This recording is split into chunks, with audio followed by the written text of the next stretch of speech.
There we go. As you can tell, we are having technical difficulties with our software, or maybe our hardware. Producer Leslie probably knows. Hardware, she's saying. Anyway, Sam, today we're going to be talking about you have reached in top form in its primitive form. And today we're going to be talking about exclusivity. Exclusivity.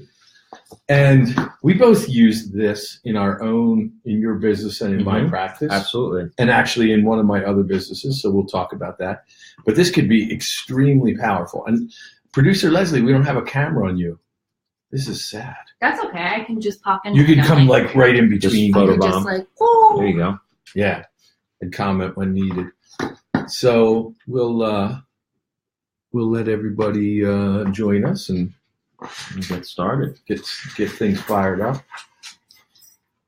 But we're going to talk about a number of ways that you can create exclusivity, why you might want to have exclusivity, how it impacts profit margin, retention, customer, client, patient satisfaction. It's beneficial in all of those things, right? Usually.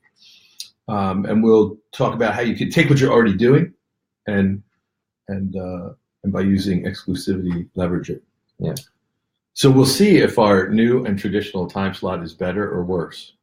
But we'll find out. It's a nice day, at least on the East Coast. Yeah. So, but I think football has started, right? I know that I'm revealing terrible. I believe it has. So we were at the Malvern Blooms thing last weekend. Now you're really telling people where we are. Yeah. And well, they don't know how far I drove. Or which Malvern. That's right. We could be in Wales. Yeah. That's right. And a couple of friends of ours were vendors there. Mm-hmm. And they were kind of complaining that they had to be vendors. I'm like, why? It's a great day. Like, because we're missing it. What was it? Oh, yeah. It was a football game. And Andrew, like, what do you mean? What are you missing? What are you missing? Awesome.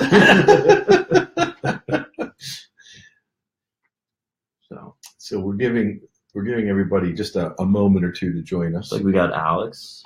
Hey, Alex Fries. Slater. Hi, Brian Alex. Slater. Yeah. Hey, Brian. Thank you guys for joining. We've got some good stuff for you today, Brian. Yeah. And Alex, of course, jump in with any comments. And I think Brian is attending your event. He is. Brian's coming to the event. Oh, we're getting liking from maybe both of them. Yeah. Which is great. Thank you, guys. So let's dive into it. Let's do it. Okay. So I want to go over a couple of ways to create exclusivity and talk about why you might want to. So a few of the ways I have down that we could dig into as we go would be word choice. Mm-hmm. So I'm talking about word choice in advertising, blogs, content you're writing, articles, things like that. Creating unique events, which might be if you're the founder of your company or you have a public-facing image within your company, that might be dinner with you. It might be dinner with a celebrity. Now, that could be a real celebrity where you're maybe having an event. So let's say you've hired somebody, you're going to have an event, you're going to have a speaker. Create an all-access, very exclusive kind of pass for people who might also get dinner with that person or with you. So lots of unique or exclusive events. You might take a small cadre of people to a sporting event. You might take them to dinner in advance. So people are going to say, well, is any of this new? I think we're going to put some new spins on that for them. Special content that's restricted to maybe only members. So that's another one. Producer Leslie, you jump in anytime. Yeah. Membership. I like waiting lists too, because so. We've had to use them at time to time just to manage people coming into the practice. Jumping the line, that could be physically if you're running a restaurant or Disney, like a park. Pre-order lists, so you get to order this thing when it comes out, or you get access to it sooner, which in software would be kind of the beta testers. Alex, who's listing in, is constantly selected to be a beta tester of some fairly cool features of various types and you're of software. playing to that early adopter psyche, very much so. Yeah. Deadlines can create a sort of exclusivity. And sometimes you create a deadline for everybody else except very special clients who don't have to comply with that. Right. They're in a cadre of people. And membership and enhanced membership. So we could break these down over the next 40 minutes or so. And I found a site that had a list of 12 phrases that imply exclusivity, so we'll put it in the show notes. Yeah. And we can talk about these, and I think there are a number more that we would use, but these were all good. So some of these, as we talk, will be more focused on like what Alex does, which would be, internet-based stuff. Right. And some of them will be more like what we do. Yeah. So members only. Now, this could be applied everywhere. So Alex has converted a business where people bought an info product to a much more enriched membership, and there are 3 tiers of membership. Right. So one's much more exclusive than the others. And Alex, anything that you want to jump in and add to that, just let us know. We'll make sure everybody hears it as well as sees it in the comments. I like when you're talking about membership, having membership, at some level that's pretty easy to get into. It's subscription because when people are paying something for membership, right. So like for example with you. The whole thing's we're essentially 100% membership-based business, but people in our space, whether they're offering martial arts, fitness, or yoga, aren't necessarily membership-based. And in our industry, something we call the drop-in.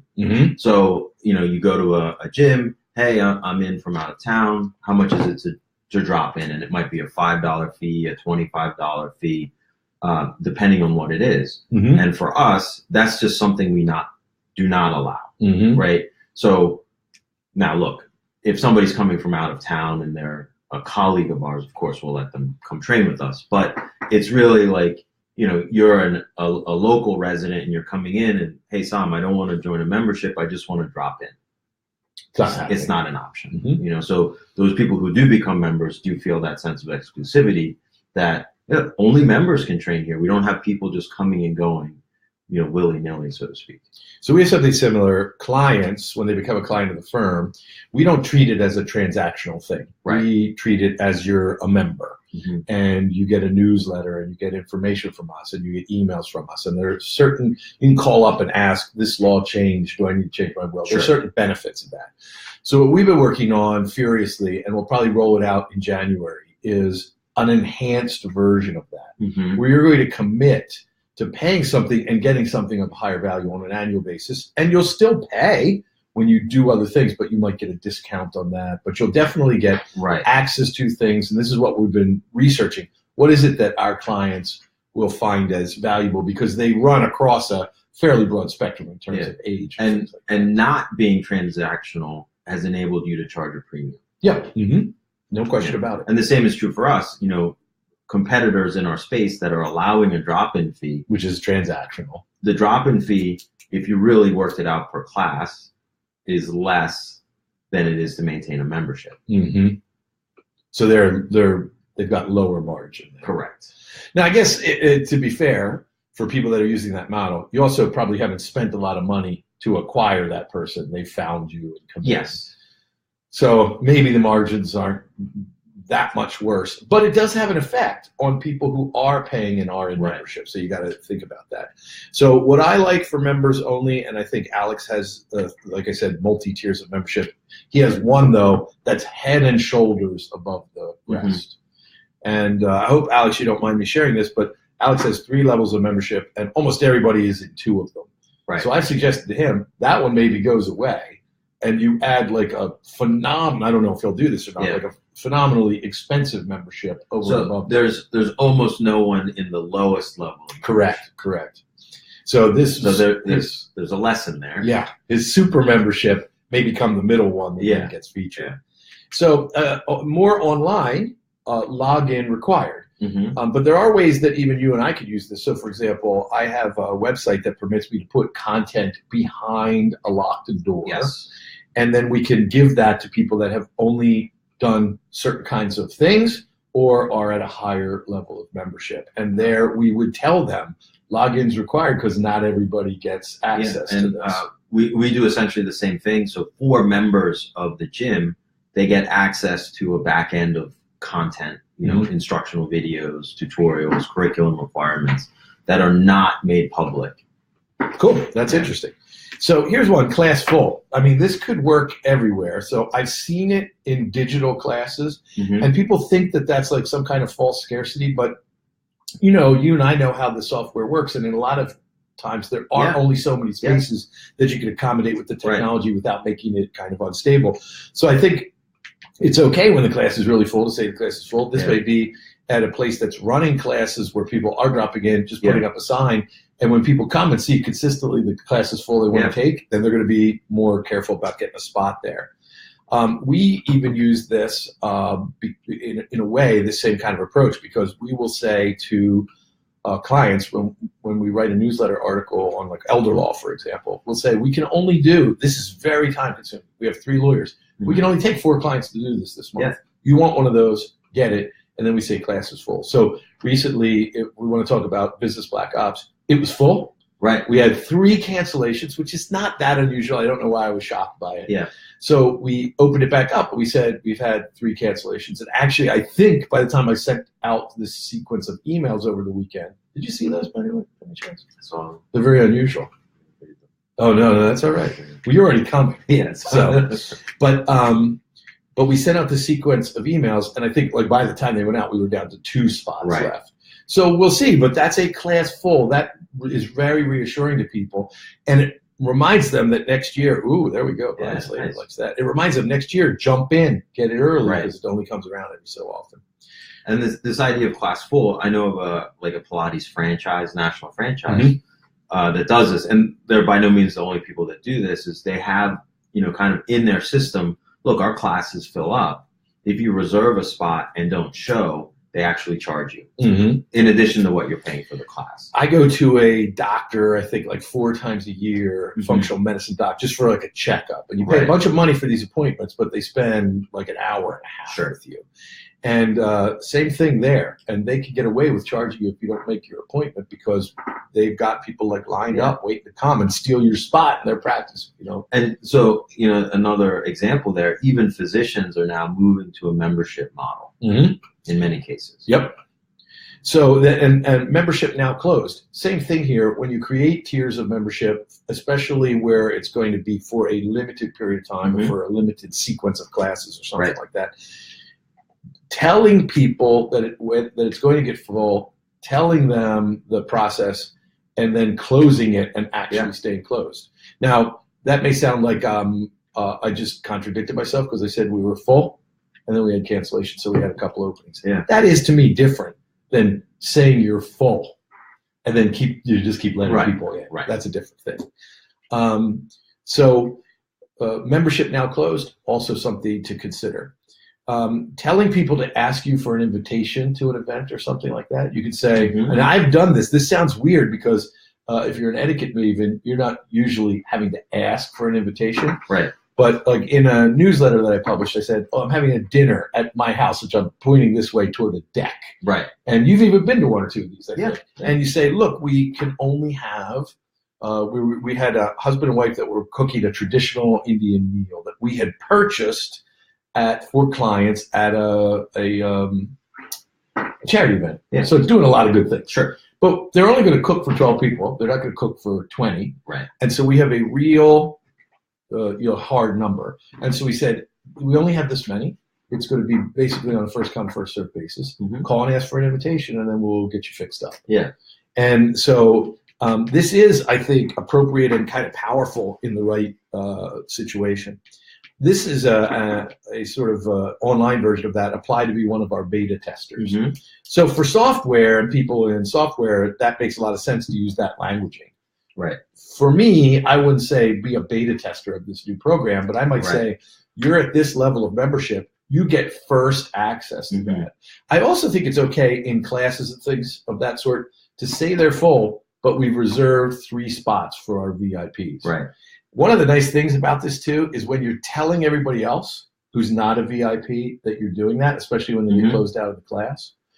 Well, it's like that table in a restaurant that always gets left for that celebrity that just in case they might pop in, Yeah. But now your VIPs feel like celebrities. And beta testing is really popular for to sell games and to have gaming loyalties. So for instance, I got to beta test Pokemon Go because I was a high enough player in Niantic's previous game, Ingress. So that kind of pushes you to buy things and use them to get to the next level, so you can maybe get chosen as a beta tester for their new game. But think about that. There's no business of anybody watching here or that might watch where you couldn't encourage that kind of beta tester, early access, VIP type of concept or mentality there. Become an insider. So more languaging about the same sort of thing. So rather than a member, in this case, it could be an insider. Me, I personally use become an insider for an event rather than an ongoing kind of membership. Here's some more language. So all of these things we're talking about here, examples of language you can use to create this. Become an insider and be one of the few. I would use, personally, I'd use this, be one of the few who gets to meet with so-and-so. We've got this event, this celebrity. Now, by the way, I want to emphasize this again. When I say celebrity, I don't necessarily mean somebody that everybody in the world knows, but somebody that your audience knows. Right. They are a celebrity to them. Right. And that might even be you. So be one of the few that gets to go to this event, that gets to go to the special dinner or reception before the event. So Ferris, you remember Alex and I went to that Ferris event in New York. Right.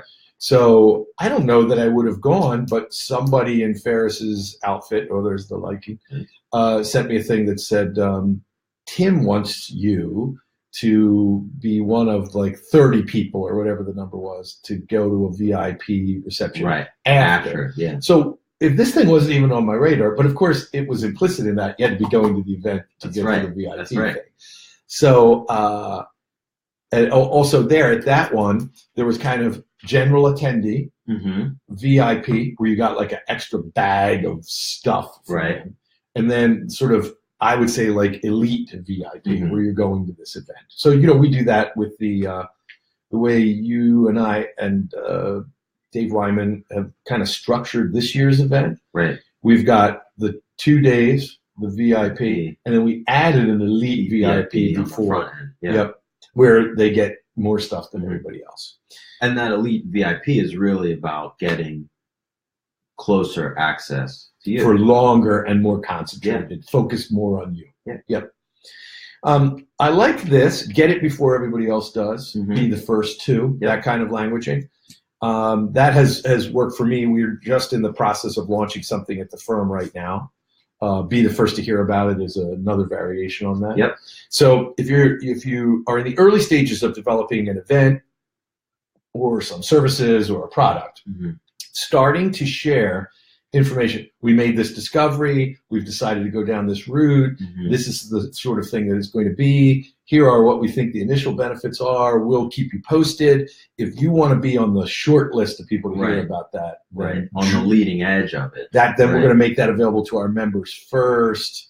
That's and that's ties in closely. So in the Confessions of a Pricing book. Yep, which is a phenomenal book. Awesome book. The author talks about what are some of the must-haves of positioning yourself as a premium pricer. And one of those things is premium pricing is driven by innovation. Yep. Right. So this ties into that part of your messaging is like, look, I am the innovator. I'm on the leading edge, and I need you to be part of my, whether it's the beta tester or first to hear about it, try it out. Right. And so let's talk about this. All of this idea of creating exclusivity does compel or allow for higher profit margins because it's going to make people trust you more because they're on the inside and get to see it. And there are a number of other things we could talk about that to do that. So you have a higher level of trust. You have a higher level of perceived expertise. People are loath to let something go once they have it. Right. So as long as you're providing services to this elite level of membership or whatever it might be that have a higher perceived value than what they're paying, it's very unlikely that people will let it go. So it expands the time that people are in continuity associated with you. And the longer people stay, the longer they're likely to stay. So this kind of languaging and this type of strategy has a positive effect on a number of other things that all lead to improved margins. Because people don't mind paying more when there is a perception, of course, based in reality, that they're getting things that are really valuable to them. And so here's why I say perception. It's not that the benefit's not there. It's that what has a really high perceived value to one person might seem preposterous to another. Right. So finding out what's really valuable and important to your existing and best clients and customers and patients is where this thing is going. Only available to subscribers or members or elite VIP or concierge or whatever it might be. I also, while we're on words and before we jump out to other ways of creating exclusivity, I like all of those. First class, concierge, club level. Right. You know, all of these things are things that in other industries create a perception of luxury or special treatment or something like that. So importing them into your own, you know, it's describing something and saying, this is our version of staying on the club level when you're at the Cosmopolitan in Las Vegas or something like that.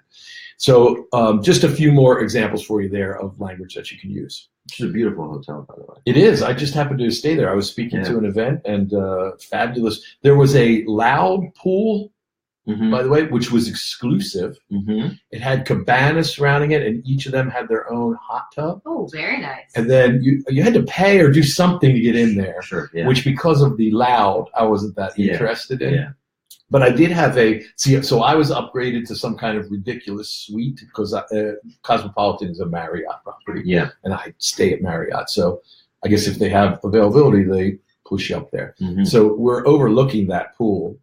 And I'm going to pause that story for a second and talk about Mandalay Bay, where they have a pool that is called Toptional, which I think is a really interesting, I'm sorry, Producer Leslie, but ladies would go in there without their tops on. Gentlemen presumably as well, too. But the fun part of this story is I gave a talk there one time, and when I got there, the woman at the front desk slid my keys over in a very sort of conspiratorial way, and she said, I think you're really going to like this room I've given you. But I didn't know about Toptional at the time until I opened the blinds to my room. And then Toptional was staring me in the face. It's wonderful as long as you have the right sunscreen. Yes, you do want the right sunscreen. It's key. You do. See, Producer Leslie always is one step ahead. That's right. I hadn't even thought of the sunscreen. I was so taken with my memory. I never think of sunscreen. Because you guys are boys and you always get to be Toptional. Yeah, so we also brown. Yes, that's it. You have. It's harder to like penetrate. I'm super white, so I turn like you too. You know, we've got like a Celtic thing, so we turn pinkish. It's not becoming. Nope, just look like little pigs. So not just like tiny little pigs. Yes, thank you, Producer Leslie. And so back to the Cosmopolitan, there was a super exclusive pool. But even the not that exclusive pool was really nice, which is where I did that video from. On whatever topic we did. You jumped on while I was there. Yeah, it was a good one. So other ways of creating exclusivity, we've alluded to some of these, but I want to give some more examples and maybe we can talk about how, and you too, if you've done any of these. So unique events. So what I put down here are receptions, speakers, travel, meals. They're like hosting a wine tasting, all of these sorts of things, but making it a limited number of people, making it for a certain type of client, customer, or patient. I have not done travel yet. I've done all the others, but I am really thinking about this. In fact, one of the questions I have for our folks at Business Black Ops is, which location would you go to if I was going to do one? And so I've got some exotic locations on there, and then I have some less exotic locations. You know, for example, Alex and I are going to what is it called, Alex? LeadsCon, I think. We're going to a conference all about generating and selling leads from your business. And then we've got some other event right after that. So it's one of these things where it doesn't make sense to fly back to the East Coast and then fly back to the West Coast. So LeadsCon is in San Diego. And so, and I think we've got an event at or something. Yeah, it would probably be in that same area of the city. And so what Alex and I are going to do is check with the Business Black Ops folks and say, are there 3 or 4 people where we could do one of these lead events in San Diego, Las Vegas, or Phoenix? Easy to do from there. We've got those 3 days. So it doesn't make sense to fly back and forth. We're going to be there. Let's see if there's any demand for that or not. So always be looking for opportunities like that, add one in. So have you ever done, I know that Dragon Gym used to do dinners and receptions like Black Belt. Still do it. And you do bring in special speakers and presenters. You you don't do travel in that business, but you do take people places or do remote in the mastermind. Yep. And then meals, wine tastings, things like that. We haven't really done wine tastings, but we do like essentially special dinners for our top customers. Good. Yeah. So I've done pretty much all of these things. I have held receptions. I've held seminars, which is not on here, where we, especially like we're thinking about doing one for IRA trusts, which the law just recently changed on. So we would probably host a lunch or early dinner or something like that and get people in and talk about that. And of course, you could combine these things too. I do a lot of going to bring my own produce to a client's house and cook for them on their night of choice. Nice. And then they're buying into a share of that produce or buying into you cooking, or what are they buying from you? It's basically a certain amount. If you use me a certain amount of time for video for stuff, then you get cool. an exclusive dinner. That is cool. Yeah. So again, we're not just talking about the same old here. We're saying be strategic in how you use this, and when you do these things, make it available only to clients who have, as you say, spent a certain amount, hired you for a number of things, ask you to do work that's especially pleasing to you, that sort of thing, or are in exclusive membership or subscription kind of programs. This one we do a lot, which is unique content. So this is good examples of this. There's kind of two levels. One is we put some basic content on a number of things, which is just standalone good in the newsletter. That goes to people by mail and by email. Right. So if they're looking at the PDF, it'll say, do you want more? You can just click on that and get the full story. Or we write a little bit that's useful standing on its own, but there's a little bit of a cliffhanger. You go to so that's helping to drive traffic to our website, delivering more at a lower cost, because if we expanded the newsletter, it would cost us a lot more to mail it out. We mail it to thousands and thousands of people. But the other thing that we're doing now is we're saying, we have this concierge level client, and we're going to say, for the even more advanced information for our concierge clients, click here. Remember to use your password to get in because it's locked down, right? Now, what that does is it rewards the concierge level client, and it lets people know who aren't concierge, hey, somebody's got you beat. Yeah. So you better check in. Well, there's some percentage of your customer base that is not only able, but they want more from you. And you haven't to get more. You haven't given them an opportunity. Yeah. So this is a way to do that. Yeah. So sort of supplementing the basic stuff is one way to do that. Referencing that sort of access to that safe in other things, again, alerting people to the fact that Katie just joined us and she says hi. Katie. Now, Katie did live video. Did anybody see that? It's for a box. She actually sold me on this yesterday. Oh. So she has a giant dog. Its head appears, it may be an optical illusion to be about that big. It only seems that big because it's next to Katie. Yeah, that could be. It's big. It's a big dog. Now, I've never grabbed Katie by the to see it. Yeah. Yeah, but I think Katie's head. Pit bull. It's some kind of pit bull. Yeah. And she has Katie. You can say in the notes here what this is, but she has a something box, which is a subscription box service. So let's talk about this because we could talk about how she sold me and how they upsell you. So it's dog toys, and if you want to be really nice to your dog, of course, if you hate your dog, you don't buy this. Right. If you're okay and you like your dog, you buy him these toys. And and then if you're really nice to your dog, you give him a treat. You buy treats that come too, and you can stay right in there. It's brilliantly constructed. My dog's allergic to weed, or this or that or the other thing. And then Katie was quick, which was a very cool marketing technique because you saw this dog at first, and she said, well, they guarantee the toys, and 3 toys came, and 2 of them he ripped up. Mac, I think is his name.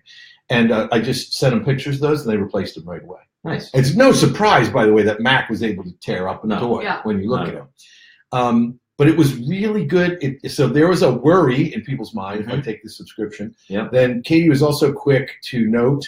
So Katie keeps claiming that she's, an ADD marketer and the video is all confusing and things like that.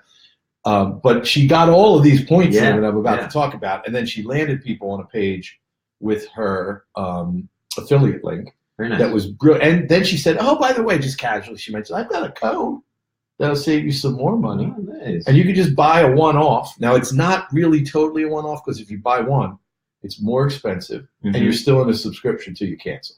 But you can cancel it anytime. Yeah.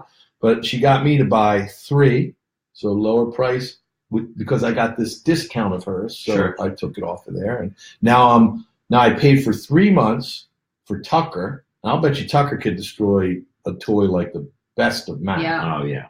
So also, Katie just reached her dream. What was her dream? Being bleeped. Oh, yes, we should mention that. Katie appeared as a guest on our fashion show, where she did, among other things, in case one of people go look this up, she changed on camera, which we didn't even notice, but apparently other viewers did. Yeah. Yeah. So it's very popular. Because we have the, what is that rating? We don't have we have the family rating. Yeah, we don't have the explicit rating. No, we don't have the explicit rating. So we had to bleep. You had to bleep. We had to bleep Katie. Katie out. Yeah. Talking about yoga pants. And what people could see. Yeah. Yeah. Is that it? Oh yeah, because she used the. She used an L word. Oh, L. Oh, the L word. Yes. Not the V word. Oh, well, they're closely related. Yeah. Yeah. So I don't think we have to bleep that, do we? No. Yeah. But throwing bleeps in is always fun. Yeah. Yeah. But she was bleeped more than once, I think. She was bleeped twice. That's I it. think, yeah. Well, so Katie, there you go.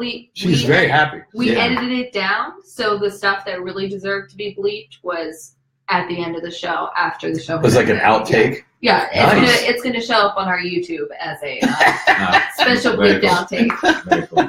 And YouTube, you'll have the changing scenes in there. Oh yeah, definitely. Just Katie changes. montage. Yeah. So Katie, there you go. So she doesn't seem the least bit worried about any of this. So she's very excited. Thank God she signed a full release of liability for us. Oh, of course. Goals. Yes, she could check another one off, right? Yeah, but she can go to iTunes and download herself. Oh yeah, you can download yourself now, Katie. Yeah.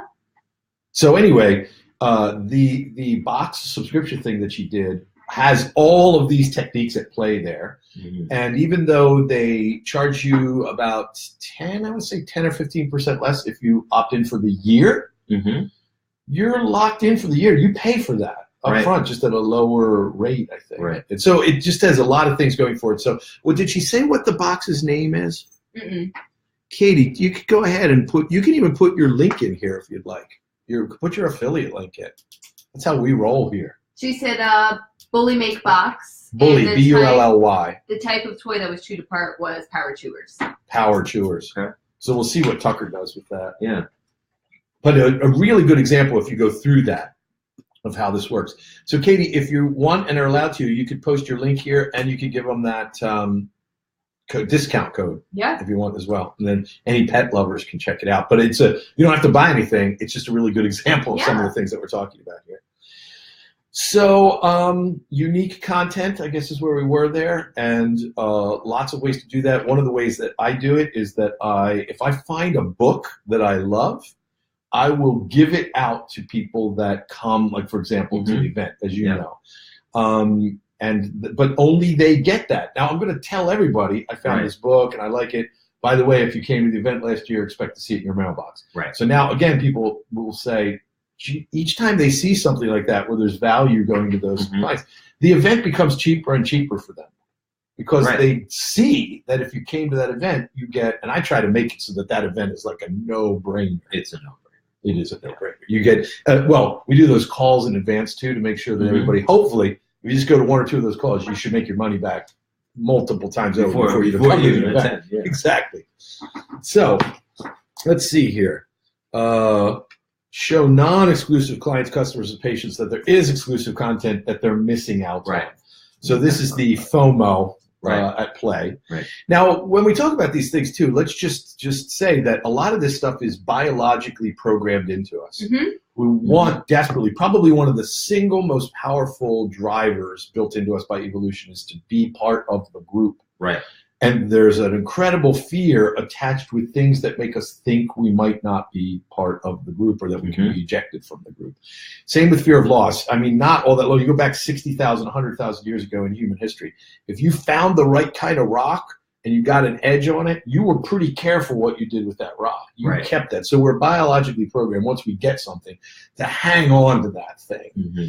We're also biologically programmed, and this may be something that you can all do with this, to be alerted by incongruity. When we see two things that don't match up or something that doesn't belong there, the brain says, based on millions of years of evolution, pay attention to that because this is a dangerous situation that you're in, which in part explains how the phones in our pockets have been able to get control of our attention and our minds and to maintain it when all manner of other things in the real world around us are calling out to us that we ignore. Yeah. So don't be afraid to use this idea of fear of missing out on something by making very sure. Powerful. Very powerful. Again, you're not manipulating anybody in an unseemly way. Yes, you are manipulating them because you're showing them what else they could get, but you're telling them enough information that they can decide if that's valuable to them or not. Right. And if you say, for example, one of the things that Katie's company, this bully maker box, pointed out was, well, like if you buy one, that alarm, by the way, is for my curry. I must have miscalculated the time. Either we're running really late. No, I just miscalculated.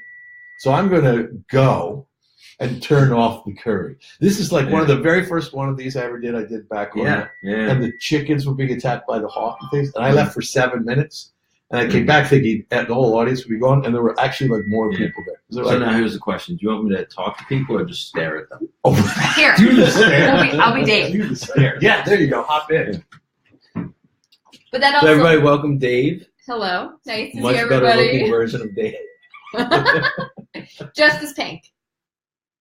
Justice Pink. Yeah, I think if you guys went to India without sunscreen, you might catch on fire. I think so. Yeah. I'm pretty positive that would happen. Yeah. I catch on fire here. And nobody would leave you alone. Nobody would leave you alone. Like I look white in India. Really? Yeah. Wow. Depending where you go. I've never been to Yeah. India, but I really want to go. It's on my So bucket maybe list. we'll do an event in India. Check this out, son. While we're talking India, this is like, oh, that's a pretty good. It's looking beautiful. white- Do you want white to curry, show? isn't it? Do you want to show the audience, Dave? Other Dave? I don't know if we can get an angle. Yeah. Oh, a little Here. bit. Ooh. Nice. You smell that? Mm. But also, So good. That's a good Scottish curry. That's so good. Scottish curry. This topic actually links really well to our cognitive bias show. Mm-hmm. So if you haven't seen that show yet, then what we're talking about with exclusivity and openly manipulating somebody into being inclusive Sure. and fear of losing out is all part It's very of cognitive powerful. So bias. check it out on the podcast. Yeah. So exclusivity is this interesting thing, but the essence of it is knowing that whatever you're a part of is exclusionary. It's not for everybody else, but once you're in it, you have a very strong sense of belonging. Uh-oh. I'm going to join. Now there are two Daves. 2 days at 2 once. days. All right. So, of course, I made this large enough that from where I was sitting, I could read it without my glasses. But from now you here, need to no. is Leslie holding it up for you? So let's take a look at this then. Right. Well, that's the other thing. Exclusivity. There's a kind of implied harshness in there, which is you're excluding other people, which I heard you talking about while I was getting the curry. But It's like curry's not for everyone. it is not for everyone. But if you That's like right. it, it's very good. Yes, and I was very pleased. I called my son-in-law, Jamie, and Craig are up. Oh, nice. And I didn't know, after all these years, whether Craig liked curry or not. Mm-hmm. But he did pass the test. I said, I'm going to do steak with a grated, like, crispy Brussels sprouts Mm-hmm. and sweet potatoes, or somebody likes that. Yeah. Or I'm going to do a chicken curry. Now, I'm making the chicken curry for tomorrow, but he said either. They both sound great. Oh, very So, nice. He passed another test that I really should have put him through before blessing the marriage. Yeah. But at least it worked out okay. 1 year. They've been together 1 year. Yeah. Well, they've been together, I guess, for like 4 Yeah. years now, but husband and wife for a year. Yeah. Nice. So 3 more ways to incorporate forms of exclusivity into your marketing. Well, hold on. Before we do that, I'm not sure we finished that part. You're not saying to people that want to be in the other group and get the other stuff, I'm excluding you because you're bad and don't deserve it. you're saying this thing is not for everybody. Not everybody will see value. Yeah. That's right. And that's the point that I think you were making. Yeah. So it's that it is exclusive because people have to raise their hand and say that I really value the extra benefits that you're providing there. So here are 3 more ways to incorporate forms of exclusivity into your marketing. Okay, I liked this one. Waiting lists and pre-order lists. So I and along with that idea of, showing people or saying to people, this might not be right for you, is creating barriers to entry. Yes. And so those might be waiting lists, pre-order lists, some sort of ascension that you have to go through to get into that exclusive group. One, adds more value to the group, but then once people are in, they're going to be much more likely to stay. Yes. Now, this is one of those things where, again, people are going to think we're schizophrenic because I would do a show on creating barriers to entry. And I just did an article based on what you see in Amazon doing and some of these other things to eliminating barriers to entry. Right. So which is right? Yeah. And of course the answer is they both are. Yeah. There are some barriers to entry that aren't strategic or well thought out and that prevent your good clients from coming into you. Right. And then there are others, barriers that you should put in place because they prevent the kind of person who you don't like working with or don't want to work with. And you talk about that in your marketing for us all the time is, your marketing should be very clear on who you want and also clear on who you don't want, right? It's about attracting the right people and repelling the wrong people. And that's for everybody. Yeah. I mean, that is mostly for you, or it seems selfish, but it's not. Like, you don't want to waste your time working with, why does my head look so tiny? That's because you're far away from the screen. And we tried to do a MySpace angle, so we because I have a big head. So you're up higher I just saw it. There's a lot going on with that angle. So, again, that sounds selfish, and at one level it is because you don't want to waste a lot of your time sifting through prospects that aren't going to be good clients and customers. But think about it from their standpoint. Why should somebody come in who is never going to pay whatever your products or services cost or isn't willing to work the way that you work or that's through your process? So we tell them all of that stuff up front. So I just wanted to be clear that both of those things are true. Erect barriers to entry. Right. Because it will, like pre-order lists, you're special, so you get to order. Creates a sense, again, of trust. You trust me. You've put me in a position where I'm going to be able to get it earlier.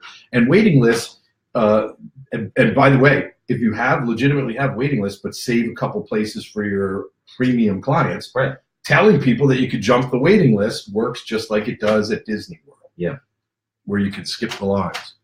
So deadlines. Where offers are for only a limited amount of time, it creates an urgency in the customer. Also, as I said, allowing certain kinds of premium clients, the very best clients, we think this is best for you. Everybody else has got to do it by such and such a time, but we're reserving 3 spots for another 2 weeks for you in case you need more time to decide. Right. Now, that may sound counterintuitive again. Why are we letting our best clients take more time? We may or may not, like, that's just one of those things that you got to test. We may or may not ultimately decide to do it. But if that's something, if having that extra week or 2 is something of value, you have to trade off. Some people will always pay more for that added convenience and flexibility. You'll also see that a lot with the deadlines on shopping on Facebook, for instance. They'll have an item pop up, and then they'll have like a live ticker going down of how much it will be at a low exclusive price. So you have to make that decision within 4 minutes of first seeing the offer, or else, and you can watch the time count down, or else you don't get that offer. Now, I want to know whether you think this is exclusive or commoditizing. So Amazon has, you can put stuff on a wish list, right? So go back and get it if it's not the time. And you can subscribe. So if there's a product that you use on a pretty regular basis, you can put in how often you want to get it. Right. Which is great because it's like continuity. Yeah. So you're going to keep buying from Amazon until you tell them to stop. Right. So they recently developed this little thing. It's just a button. Have you seen this? I haven't seen it yet. But did I mention it to you? So Yeah. it's just a little button, and I ordered a chocolate product that's just pure dark chocolate in a super powdered form that you would put in like the right kind of protein shake, maybe in coffee or something like that. So they have a button. So if you're afraid to order, so this is like sort of somewhere in between. They don't want you to be a one order guy, but you're not ready to subscribe yet. because I'm just trying this product for the first time. They're like, hey, get one of these buttons. We'll just give it to you. Put it on your desk or in the kitchen or wherever. And anytime you're getting low, just push the button and we'll ship it right out. You get it the next day. The button is $4.95. Fair enough. They want you to have some skin in the game. Sure. But the first time you use it, they'll give you $4.95 credit. Oh, nice. Pretty brilliant. Yeah. Right. So they have figured this out. There's some people that are going to order just one-offs. And eventually they'll try to get them to put it on subscription. Right. But there's some people that just will either never subscribe or need to be convinced that subscription makes sense. This is a very ingenious way to do it. So I think of that as creating exclusivity. Like they've made this button, a special button for me. Yeah. And I went and researched a little bit. And there's about 25 products that they offer with their own buttons now. Like so Tide, for example, or this organic cacao powder or whatever it is. No, it is exclusivity because they're saying we understand you're different. Yep. You're not like everybody else that's just going to do subscribe and save. But you're smarter than the people that just physically go in and manually buy it every time. Yeah, what are they? Well, they have nothing better to do with their time. Exactly. So we made this button for you. Exactly. Yeah. So I think of that, which at first blush looks a little bit like commoditizing. Right. I think it does make you feel special. So our question for you today is, we haven't asked people to share. Now, Tyson has a really good podcast. Fantastic. Which we'll give Tyson a little plug here, even though he's apparently sleeping in at 3 a.m. Australia. Well, I mean, he stopped walking every day or something. Yeah, after just a whole year of it. Whoa. I know. And now he's doing podcasting where he can people like that, where he can sit down. Yeah. He's sitting down when he does it, I think. I mean, he might be losing his Australian card. So he wants people to give him a 5-star review. Yep. And I tried to desperately find where I could do it last night, and it may have just been because I was on the app on the phone, but I could not find it. I didn't try it yet. So I'm going to try that. But if people wanted to give us a 5-star review, how would on iTunes? How would they do it? How do they get to that page now? When they download the podcast, Yep. you can hit rate, and then you just hit all 5 stars. But if you've already downloaded it, supposedly you just click on the image, the artwork, right? And that should do it. So give us a 5-star review if you think we deserve it and own it. Give us one, and we're going to go give Tyson one if we can figure out how to. Yeah, we definitely will. And then let Leslie know just by messaging in top form, because we are coming up on the end of the month. So now next week, are we going to do a show? Are you doing a show? I'm going to be away. Then we have our book and our Echo. Yeah, we have the Echo. You want to show that? You can invite. I don't know if it's fair to say the NSA will listen into you. Yeah. But certainly invite everybody to listen. It's a reasonable assumption. Yeah. It's a reasonable assumption. Yeah. But so that's the downside. The upside is you can tell this thing to play particular kinds of music. You can order stuff just by telling it to order things. Yeah, this is that button. It's very cool. Yeah. So we're giving one of those away. We'll give it away the first week in October, I think, and then we'll do a drawing. And we've got Tim Ferriss's book, another copy, I think, right? Yep. So if you let Leslie know that you shared today's video, so for anybody you know that has their own business or runs or manages a business or does marketing for business, by all means, share this to your page and to theirs, or tag them in here. And we would love to get more reviews on the podcast. And if you're not listening to the podcast and you miss these shows or you can't make these shows, by all means, it's a great way to catch up. I even thought they sounded good. Yeah. Yeah, they're good. Thanks to our producer. Yeah. So thank you everybody for joining us. Our task for you, also, Leslie. Yep.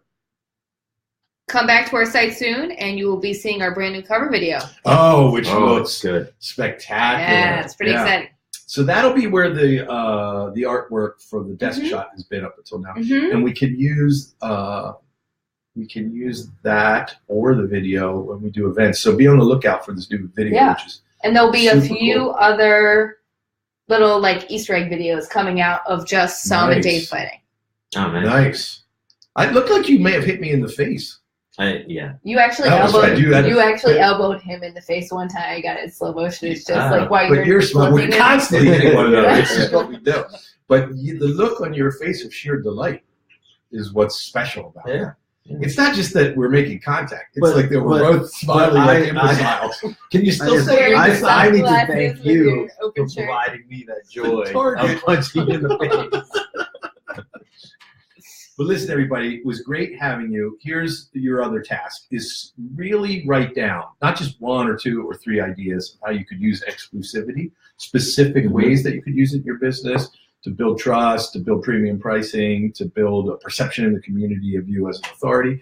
But write down, like 30 or 40 or 50 ways that you use it. There'll probably only be 2 or 3 good ones in there. Right. But the more you do, the more likely you are to have to combine unique or unusual elements or things that are just specific or special to you. And so for that reason, you'll get better stuff after the first 5 or 10 or 15. So that's our little homework for you. Producer Leslie, thank you very much. Sam, thank you as always. Yeah. Alex, thanks for joining us. Everybody that joined us. Oh, Michelle's here. Yeah, we had lots of people. I believe Michelle is coming now. Oh, she is? I believe so. Okay. I believe so. I hope that I'm not saying that and then people get there expecting her to be there and she's not there. But I guess I'll have to go to find out. Yeah.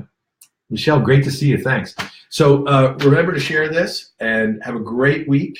And we will see you again live in 2 weeks. Although I'll do a mini video. Yeah, let me see if I can put together a show for next week. And then I won't run mine, opposite your show at this time. Okay. We'll just I'll have do 2 it before competing. or after. Yeah. We'll coordinate. Yes, we won't just do it at the same time. Yeah. Well, this was special, everybody. Thanks. Have a great one. Be in top form.